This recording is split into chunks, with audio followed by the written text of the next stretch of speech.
Welcome, students! In this video, we're diving into Unit 17. We're going to talk about the huge environmental challenges our world is up against, but don't worry, it's not all bad news. We're also going to explore the really smart, sustainable solutions that are giving us a path forward. All right, here's our game plan for today. We'll kick things off by understanding the problem, then we'll look at what's causing it. After that, we get to the exciting part, the solutions and cool technologies that are really making a difference. Okay, let's jump right in. To start, we really need to get a handle on just how serious this environmental crisis is. Now, I know that quote sounds incredibly dramatic, right? But it's there to show us how high the stakes really are. Think about it. A growing population, forests disappearing, and pollution everywhere. All of this is putting way more pressure on our planet than it can handle. That's the heart of the problem. So, the big question is, how did we get here in the first place? Let's break down the main culprits behind this crisis. We're going to focus on 5 key troublemakers. We'll take a look at each one by one, so you can see exactly how they all fit into the bigger picture.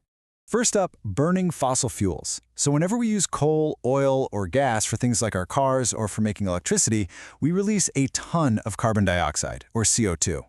This CO2 goes up into the atmosphere and acts like a giant blanket, trapping heat and warming up the planet. You might have heard this called the greenhouse effect. It also releases sulfur dioxide, which is what causes acid rain. And just to give you an idea of the sheer scale of this, back in 1997, there were already over 600 million vehicles on the road, and that number was expected to double in just 30 years. Just try to imagine the amount of pollution coming from all of those tailpipes. Next up are these things called CFCs. You used to find them in stuff like old refrigerators and aerosol spray cans. The big problem with them is that they float up into the atmosphere and chew holes in our planet's ozone layer.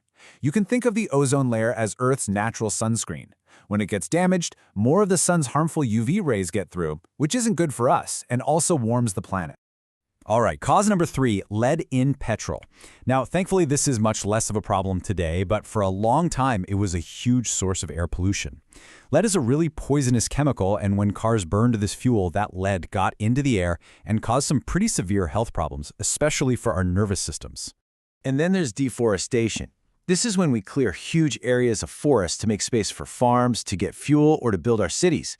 You got to remember, forests are basically the lungs of the Earth. They breathe in all that extra carbon dioxide from the air. So when we cut them down, we're not just losing trees, we're losing our planet's best tool for cleaning the atmosphere. And our last major cause is water pollution. This is what happens when waste from factories and even our homes gets dumped into rivers and oceans without being cleaned first. All those harmful chemicals contaminate our water, making it dangerous for people and for all the animals that live there. Okay, so that was a lot about the problems, I know. But now we get to pivot. Let's talk about the good stuff, the solutions. How can we actually start fixing this?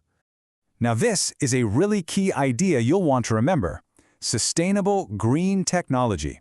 It's a bit of a mouthful, but it basically means using science to invent things that are good for the planet and good for business. It's not about stopping progress. It's about finding smarter, cleaner ways to grow. It's all about finding that win-win balance. So, how do we even know if we're on the right track? Well, experts use these tools to grade how countries are doing. Think of it this way. The ESI is like looking at a country's potential to be sustainable, what it's capable of. The EPI, on the other hand, is like a report card. It measures the country's actual progress and how well it's hitting its environmental goals. So what do these sustainable solutions actually look like when you put them into practice? Let's check out some of the different methods we can use. Here are 6 really big strategies that can make a huge impact. For instance, wastewater treatment is just what it sounds like, cleaning our water before we put it back into the environment. Waste-to-energy is a brilliant idea where we can literally generate electricity from our garbage. And things like self-sufficient buildings are designed to create their own power. Each one of these is a powerful tool for a cleaner future. Okay, now let's get into some specific examples. Think of these as the actual real-world tools that bring all those ideas we just talked about to life. How cool is this? This process is called vermicomposting. And all it is really is using earthworms to be our little recycling partners. They take our organic waste, like old food scraps, and turn it into this super rich compost. It's basically a perfect, natural fertilizer to help us grow new food. It's nature's recycling system at its best. Now this next one is just incredible. It's called anaerobic digestion. The basic idea is you take organic waste, seal it up without any oxygen, and then let tiny microorganisms go to work. As they munch away and break down the waste, they produce something called biogas, which is a clean, renewable energy source. You're literally turning trash into treasure, in this case, energy. And check this out. This diagram shows the amazing life cycle of something called bioplastics. So, regular plastic is made from oil, right? Well, these are made from plants. You can make all sorts of products with them, but here's the best part. When you're done, they can decompose and go right back into nature. It's a complete, sustainable circle. Wow, we've covered a ton of information. So let's take a quick moment to wrap it all up and review the main points from this unit. So, here's what you really need to remember. First, the environmental crisis we're facing is serious, and it's caused by human actions. Second, the big causes are things like burning fossil fuels and cutting down forests. Third, the whole goal of sustainability is finding that sweet spot where we can have a healthy economy and a healthy planet. And finally, those amazing green technologies we looked at offer real, practical solutions to get us there. And to finish up, I want to leave you with a little something to think about.